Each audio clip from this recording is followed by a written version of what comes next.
하십시오. 예. 네, 기부장관입니다. 햇빛연금을 가장 적극적으로 하고 있는 신안군의 인구 증감 사례에 대해서 보고드리도록 하겠습니다. 이거 기후부라고 하면 에너지 관련된 분들이 기후에너지 환경부에서 기후에너지, 보고드리겠습니다. 기예부. 네. 기후부 아니고. 네. 네. 기후에너지 환경부에서 보고드립니다. 신안군이 2018년부터 조례를 만들어서 재생에너지 발전 사업을 할 경우에는 주민 참여를 의무화하고 이익을 주민들에게 나눠주는 제도를 본격적으로 시행을 했습니다. 현재 그 수혜 인원이 전체 인구 약 4만 명인데 그중에 15,000명 정도가 수혜를 보고 있고요. 적게는 23만 원에서 많게는 한 200만 원 이상의 이 햇빛연금 지원을 받고 있습니다. 평균 56만 원 정도를 받고 있는 게 현재 신안군의 사례입니다. 본격적으로 21년부터 햇빛연금이 지급되기 시작했고요. 23년부터는 햇빛 아동수당도 지원하기 시작을 했습니다. 그래서 22년부터 인구 변동 추이를 그 아래 표처럼 보여드리는데요. 신안군 내에서도 이 햇빛연금 사업을 하고 있는 읍면이 4개 곳인데 이곳의 인구는 22년부터 25년 상반기까지 16%가 늘었고요. 그것을 하고 있지 않은 지역이 5%가 줄어서 평균하면 대략 한 3% 정도가 늘어난 상황입니다.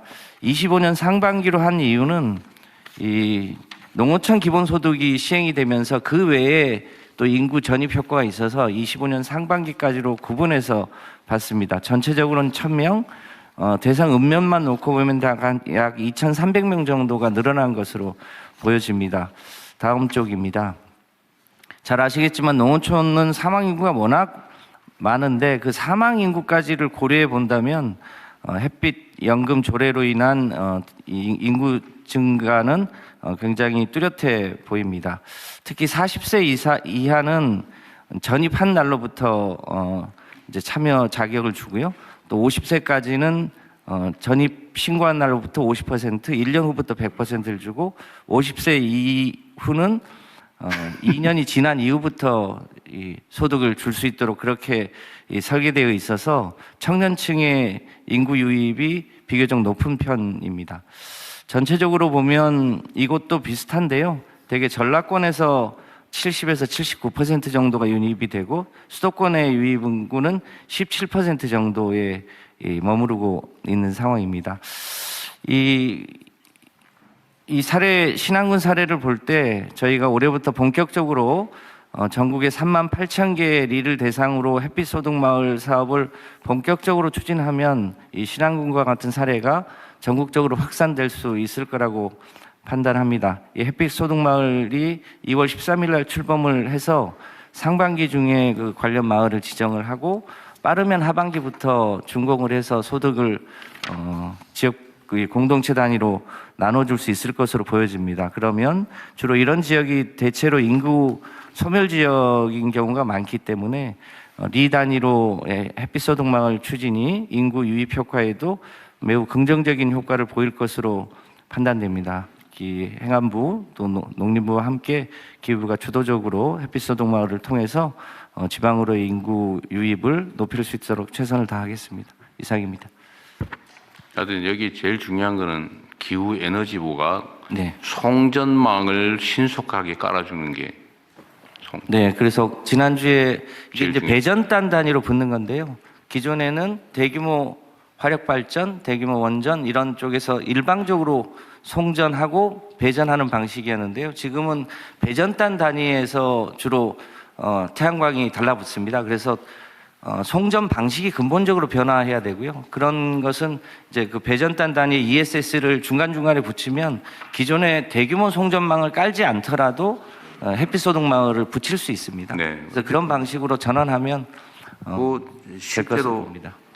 성과를 많이 내야 된다고 말이죠. 이게 지금 어쨌든 전남 쪽은 추가의 발전 허가를 내줄 수 없는 상황이라는 거잖아요. 네, 거기에 이제 ESS를 붙여서 하면 뭐 전남북 제주도 충분히 참여할 수 있다고 판단합니다. ESS의 소위 저장 효율, 네, 저장 효율이 얼마 정도 된다 그랬어요?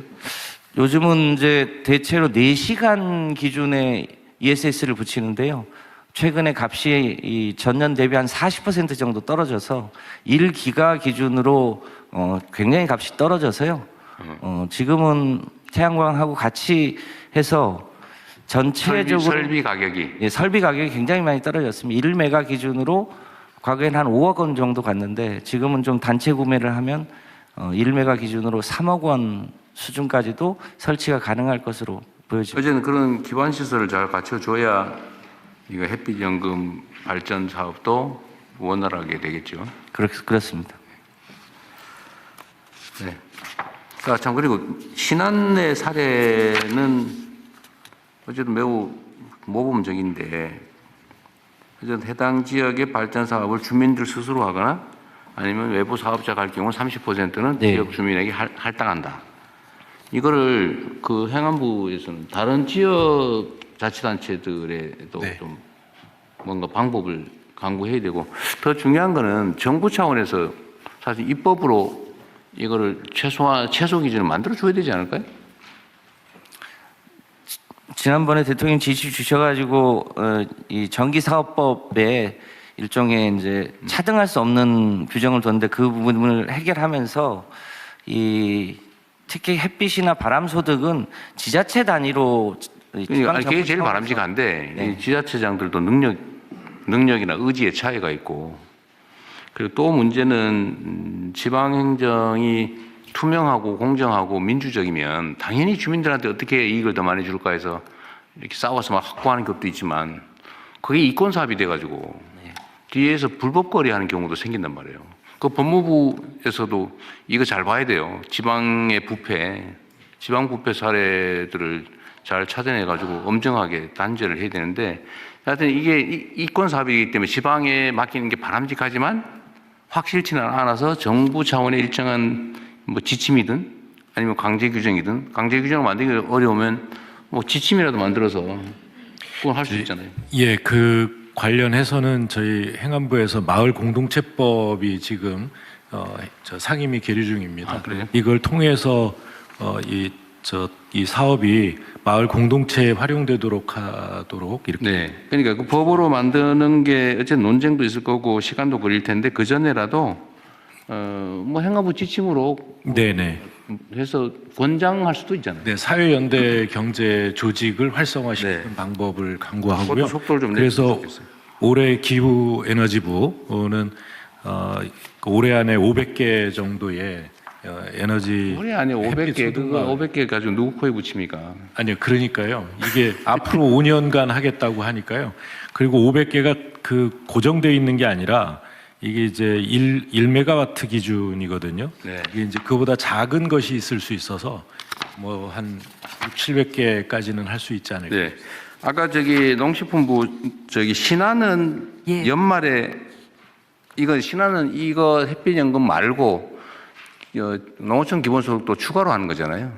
그 이후로 인구가 더 많이 늘었어요. 더 많이 늘었겠죠. 작년 연말에 지금 한 저희가 조사한 확 거에 늘었으니까 얼마 의하면 늘었어요? 그 2,957명이 늘었습니다. 3개월 사이. 3개월 사이에. 최근 기본소득 연말에? 발표 난 다음에 예. 2,900명이면 몇 프로가 늘어난 거예요? 2,957% 7.6% 늘어난 겁니다. 신안군 원래 인구가 38,930명이었습니다. 근데 그 전에는 사실은 마이너스 0.1% 감소되고 있었습니다. 직전 3개월 보면 전체로 보면. 근데 기본소득 선정되고 나서 2,957명이 늘었습니다. 7.6%. 그러니까 신안은 지금 현재 상태로도 이제 햇빛 연금을 평균 50몇만을 받는데 기초형 기준금 아니지 농촌 기본소득을 예, 연 180만 원을 180만 받으면은 1인당 230만 원을 받는다는 얘기가 되잖아요. 이제 그건 계속 늘어날 거고. 근데 아마 햇빛소득 마을로 그러니까 햇빛소득 받는 읍면이 전체가 다가 아니고 제한적인 제한적인데 평균적으로 50만 원, 평균, 전체 평균 예, 50몇만 그렇습니다. 원이라니까 그것도 적은 돈은 아니죠 사실. 그럼요. 대통령이 아까 걱정하셨던 것 관련해서요. 이 결국은 햇볕소득 마을은 한전이 송전망에 붙여주는 게 네, 핵심이죠. 있어야 그게 가능합니다. 근데 기존에는 어떻게 했냐면 먼저 신청하는 사람에게 우선권을 줬는데 앞으로는 이거는 대규모 송전은 그게 가능한데요. 원전이나 화력이니까요. 이 햇빛소득은 우선 신청한다고 그것이 가장 효과적이라는 법이 없어서 일단 신청을 받고 신청받은 범위 내에서 여러 가지 요소들을 감안해서 그 접속을 해주는 걸로 네. 한전의 접속 이 지침을 바꿀 예정으로 아, 있습니다. 네. 그렇게 하면 이 공동체성이나 네. 이런 여러 가지 뭐랄까 특혜 소지가 있는 것들은 좀 걸러낼 수 있을 거로 보여집니다. 바꿀 예정이라는 말씀은 다음에는 바꿨다 이렇게 바꿨다고 보고하겠습니다. 보고하기 좀 빠르게 되기를 바랍니다. 네. 그리고 어쨌든 그 순위를 정할 때도 당연히 주민 공동체 우선, 또 주민 우선, 그다음에 사업자. 네. 대규모라면 그건 별도의 정책 판단의 문제고, 아주 소규모 발전의 경우 그렇게 하는 게 맞겠죠, 그죠? 네, 그렇게 하겠습니다. 그리고 예를 들면 똑같은 조건이다, 민간 사업자다라고 할 경우에도 마을 주민 지분이 있는 건 우선.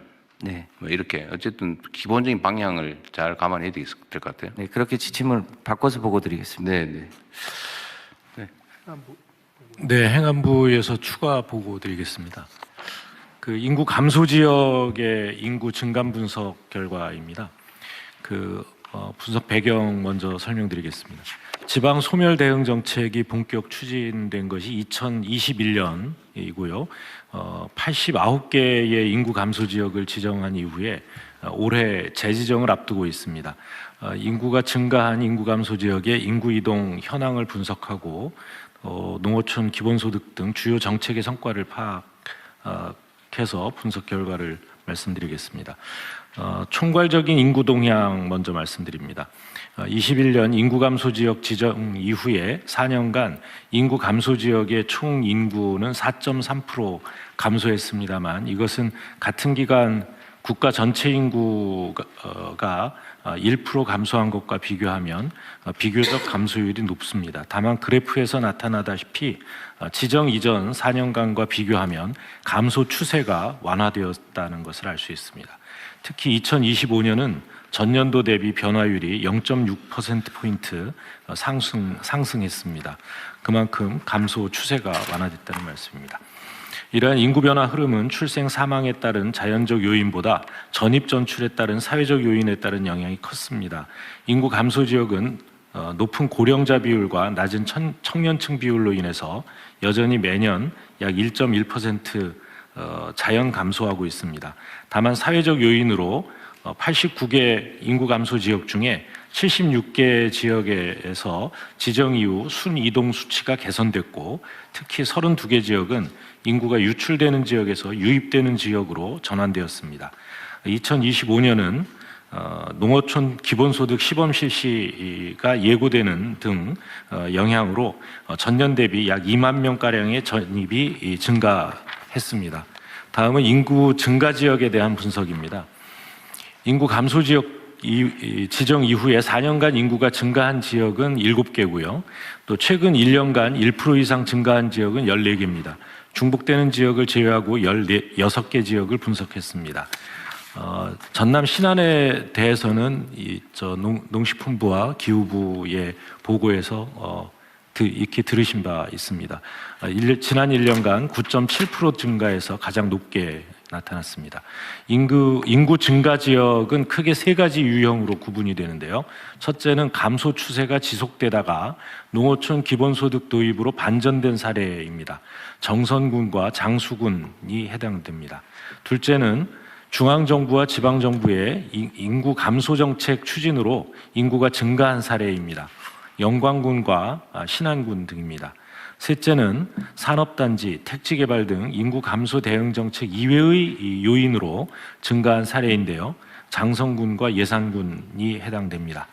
인구 감소 지역 중 인구가 늘어난 지역의 전입자 연령대는 20대와 50대 비중이 높았습니다. 특히 김제와 영광의 경우에는 20, 30대 유입이 두드러졌는데 결혼, 출산, 육아 그리고 청년 정책을 적극 추진한 결과로 추정됩니다. 인구 증가 지역으로 신규 전입한 사람들의 이전 거주 지역을 보면 거리가 가까운 인접 시군 또는 동일 시도 내에서 인구 이동 비율이 48%로 높게 나타났습니다. 다만 다른 인구 감소 지역에서의 전입도 11% 있었습니다. 높지는 않습니다. 전입 사유는 직업, 가족 이미 보고받으셨는데요. 이런 순으로 나타나서 전국 전입 사유 중에 가장 많은 주택과 차이가 있습니다.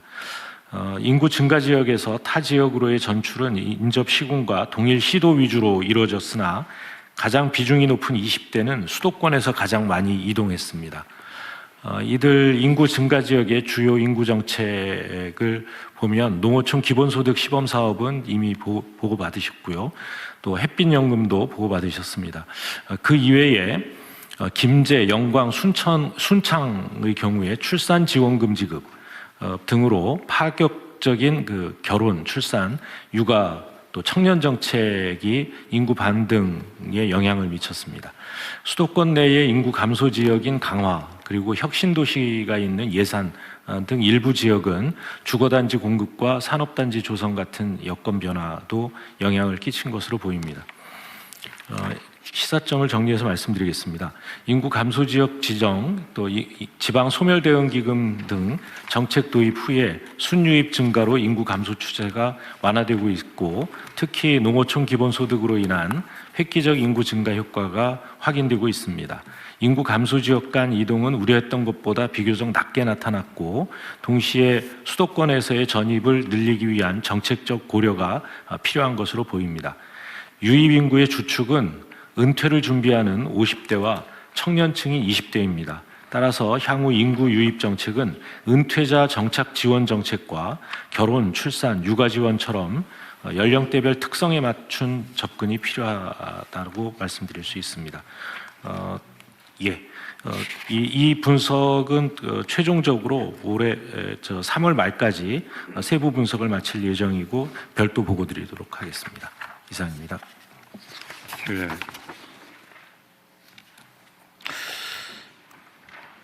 지금 인구 감소 지역으로 지정을 했는데 그 후에 예를 들면 각 지방 정부가 열심히 노력을 해가지고 인구 감소가 안 되고 증가 지역으로 바뀌면 혹시 지정을 취소해가지고 불이익을 주고 그러는 건 아니죠? 네, 그 인구 감소 지역에 관한 그 규정을 지금 개정을 할 예정이고요. 뭐 올해 하반기에 새로 5년간 지원할 지역을 지정하게 되는데요. 재지정하게 되는데요. 그때는 인구 감소 지역으로 지정됐다가 인구가 늘어난 지역은 인구 이 활력 플러스 지역으로 인구 플러스 활력 지역으로 이렇게 그러니까 이게 우리가 이제 정책을 할 때 그런 고려를 해야 될 것 같은데요. 근데 뭔가 문제가 생겨가지고 이제 지원 대상으로 선정이 됐는데 막 열심히 노력해가지고 개선이 됐어요. 그럼 딱 탈락을 시켜버려요. 그러니까 더 그렇게 되지 않게 더 많이 지원할 예정입니다. 네, 좀 그거는 열심히 한 데 대한 평가를 그러니까 그걸 해야 될 것 같아요. 예. 그리고 하여튼 좀 더 근본적인 대책을 우리가 좀 과감해야 되는데 하여튼 지금 뭐 수도권 집값 때문에 난리다가 지금 약간 소강 상태가 된 것 같긴 한데요. 근본적인 문제는 수도권 집중해서 오는 거고 또 한 가지는 이게 농촌으로 복귀를 하려고 그래도 저 산골짜기 있는 그 못 버려지다시피 한 밭도 말이에요. 막 5만 원, 10만 원씩 막 심하게는 2, 30만 원씩 하고 그러니까 이 농사를 지을 수가 없어요. 이게 전부 다 부동산 값이 비정상적으로 높아져서 생긴 문제거든요. 그러니까 이게 지금 정말로 이제 수요가 있어서 경쟁이 치열하니까 땅값이 오른 경우는 뭐 그 자본주의 시장 경제에서 어쩔 수 없는 또 뭐 정상적인 모습인데 오로지 땅이라는 이유로 다 올라가지고 저 시골에 있는 산, 야산 이런 것도 막 10,000원짜리가 없다고 그러대 이제는. 그러니까 이게 다시 귀농 기촌을 하려고 해도 가서 이 털을 잡기가 어렵다고 합니다. 그러니까 이 부동산 가격을 잡는 게 하여튼 근본적인 대책이긴 한데 농지들에 대한 이런 것도 검토를 한번 해봐야 돼요. 세제, 규제, 예. 금융, 하여튼 부동산을 투자용으로 보유하는 거는 하나만하다. 그렇습니다. 이 생각이 들게 만들어주지 않으면 예. 이 우리나라 사회가 이게 정상적인 발전이 불가능합니다. 그런데 그런 점도 좀 근본적인 부분도 또 예. 고민을 해야 돼요. 농지제도에 대한 검토와 지금 네. 저희가 농지은행 프로그램을 진행하고 그러니까요. 있는데 그것도 하는데 같이 검토하겠습니다. 아주 방치되어 있는 게 너무 많고 네. 국토의 효율적 이용도 안 되고 이게 좀 수도권 집중으로 인한 문제도 심화시키고 귀농하려도 예. 어렵고 그러니까 이게 귀농 비용, 예. 귀농 기촌 비용을 최소화하는 줄이는 네. 방법도 그 연구를 해야 될 것 같아요. 좀 더 알겠습니다. 근본적으로. 예. 그러려면 땅값을 떨어뜨려야 되는데 휴경지에 대한 일제 조사 저희가 좀 한번 네. 하려고 하고요. 예. 원래 휴경지는 강제 매각 대상이죠. 예를 매각 그뭐 강제는 경고하고 아니지만 농지은행에 맡기거나 맡기게 돼 예, 있어요. 판매를 하거나 이렇게 할 수 있도록 길을 열어두었습니다만 예. 땅 사가지고 제대로 안 쓰고 있을 경우는 매각 명령 대상인 것 같은데 어디 농지법인가 어디에 그 확인해 보겠습니다. 예. 그래? 예. 어디 매각 명령 대상도 있는데 매각 명령 하는 사례가 없다고 그러더라고요. 지금 그래서 농지 제도는 그 근본적으로 손을 봐야 되는 단계에 오지 않았나. 농사를 짓겠다고 땅을 사놓고 네. 농사를 안 지면 그 뭐 이행 명령인가를 하고 그래도 안 하면 명령을 하고. 매각 명령을 하게 돼 있는데 예. 한 사례가 없다고 하더라고요. 맞습니다. 그러면 안 되지. 예. 저희가 지금 그 업무 보고에도 보고를 드렸는데 올해 하는 저희 개혁 과제 중에 하나가 농지제도에 대한 것입니다. 그러니까 이게 이제 집 문제 다음 단계로는 일반 부동산 문제로 우리가 이제 정책적으로 넘어가야 될 텐데 하여튼 농지 문제는 네, 농어촌 복지 지원이요. 이게 그 영농을 하는 경우에 지원이 되는 그러니까 농업 지원 제도 위주로 되어 있어서요. 그러니까 80, 90이 되신 어르신들도 이 농지를 내놓질 않습니다. 그냥 땅값 오를 것 같아서 그런 거예요. 그렇잖아. 땅값 안 오를 것 같다 그러면 농사 안 지면 내놓는 게 정상인데 땅값 오를 것 같으니까 다 가지고 있죠. 아니요, 그 땅값만이 문제가 아니라 물론 애착도 농사를 있죠. 짓고 있어야 각종 지원을 받을 수 있기 때문에 그렇거든요. 그래서 농어촌 기본소득을 실시하는 것과 아울러서 그렇게 농사를 짓지 않더라도 지원을 받으실 수 있게 이렇게 하면 농지를 내놓을 수 있고 농지은행에 내놓고 이것을 다시 귀농자들에게 제공할 수가 있습니다. 그러게. 뭐 어쨌든 그것도 한 방법이겠네요. 복지 문제하고 농지 문제를 분리하자는 거죠. 네. 그냥 농사 짓지 않고 농촌에 거주하는 것 자체에 지원을 해주면 농지를 내놓을 거다. 예, 그렇습니다. 네, 그런 것도 있겠고요. 하여튼 그런 근본적인 고민도 해야 됩니다. 그렇게 이게 지금 우리나라 농지 관리가 너무 엉망이잖아요. 예. 투기 대상이 돼버렸잖아요. 어느 날. 예. 경자유전 원칙이 헌법에 써져 있죠. 네, 그렇습니다. 헌법에 경자유전이라고 써놓고는 그걸 법률을 만들어가지고 온갖 방식으로 전부 다 위헌 행위를 하고 있는 거잖아요. 지금. 그래서 그걸 다시 정상으로 돌려야죠. 하겠습니다. 예. 그러니까 관리를 농사를 짓겠다고 땅 사서 안 쓰면은 원래 매각 명령 대상이고 안 하면 참 그 관리 명령을 하게 돼 있고 그러면 가서 막 가짜로 막 슬쩍 심어놨다가 또 방치하고 그러잖아요. 실제로. 네, 그런 경우- 그러면 실제 매각 명령 해가지고 팔아버려야지. 네.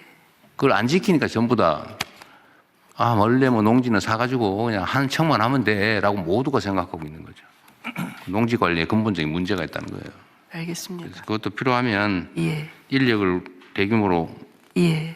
조직을 하든지 해가지고 예. 전수조사하고 예. 농사 지은다고 사가지고 방치해 놓은 거는 이제 강제 매각 명령 받는다. 과징금에 더하기 다음 단계 매각 명령이니까 안 하면 강제로 파는 거죠. 예. 그것도 별도로 한번 그렇게 검토해서 하겠습니다. 보고하도록 하십시오. 예, 그렇게 실태 하겠습니다. 조사하고 어떻게 처리할 건지.